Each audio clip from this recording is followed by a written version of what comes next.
سامعین محترم اعزائے گرامی،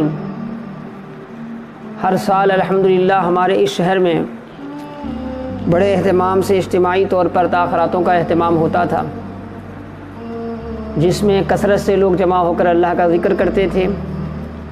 لیکن کرونا وائرس کی جو وبا ہے، اس کی وجہ سے جو لاک ڈاؤن چل رہا ہے، اس کی وجہ سے اجتماعی طور پر مل بیٹھنا دشوار ہونے کی وجہ سے ہم اپنے اپنے مقام پر ہیں، تو ہماری ذمہ داری ہے کہ اجتماعی طور پر ہم کرتے تھے، پھر اجتماعی طور پہ موقع ملیں گے تو کریں گے، مگر ان دنوں میں بہت سے لوگ سننے میں آ رہا ہے کہ عبادتوں سے غافل ہیں۔ کئی لوگ روزہ نہیں رکھ رہے ہیں، تراویح نہیں پڑھ رہے ہیں، نمازوں کا اہتمام نہیں کر رہے ہیں۔ حاضرین محترم و عزیزان گرامی، اللہ ہمارا محبوب ہے، وہ جس حال میں بھی رکھے وہ حال ہمارے لیے اچھا ہے۔ اللہ ہمیں اجتماعی طور پر عبادت کی توفیق عنایت فرمایا تھا، ہم عبادت کر رہے تھے، اللہ کا شکر ہے۔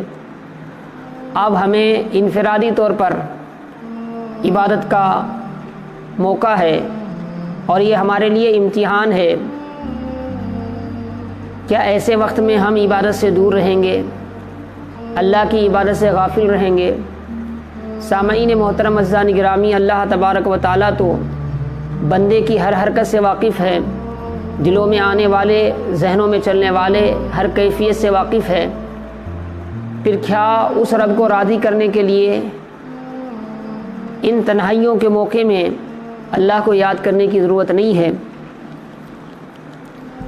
سامعین محترم اعزائے گرامی، اسی مناسبت سے مناسب سمجھا گیا کہ پھر ایک مرتبہ ان اسباق کا اعادہ کیا جائے جو ہر سال دہرائے جاتے ہیں، تاکہ ہمیں اپنی زندگی کے ان لمحات کی قدر معلوم ہو، اس کی اہمیت معلوم ہو، ہمیں سمجھ میں آئے کہ یہ کون سے لمحات ہیں۔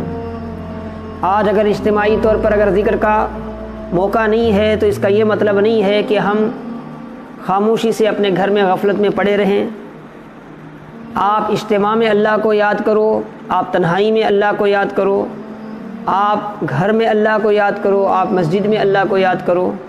ہر حال میں، ہر لمحہ جب بھی آپ اللہ کو یاد کرتے ہیں، جب بھی ہم اللہ کو یاد کرتے ہیں، ہمارا رب ہمارے ذکر کو سنتا ہے، ہمارے ذکر کو قبول کرتا ہے، اپنی رحمتوں کے دروازے ہمارے لیے کھولتا ہے، ہم پر رحمتوں کی بارشیں ہوتی ہیں۔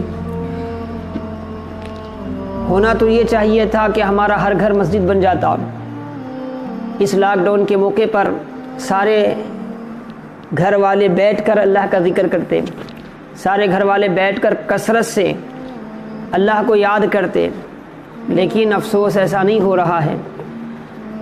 حاضرین محترم اعزائے گرامی، زندگی غنیمت ہے، نیکیاں کما لیجئے، موت کا بھروسہ کیا، یہ تو آنی جانی ہے۔ دو چیزیں ایسی ہیں جس کے بارے میں انسان غفلت کر جاتا ہے، نقصان اٹھاتا ہے، دھوکہ کھا جاتا ہے، لیکن بعد میں بڑا افسوس کرتا ہے۔ اس وقت افسوس کرنے کا کوئی فائدہ نہیں ہوتا۔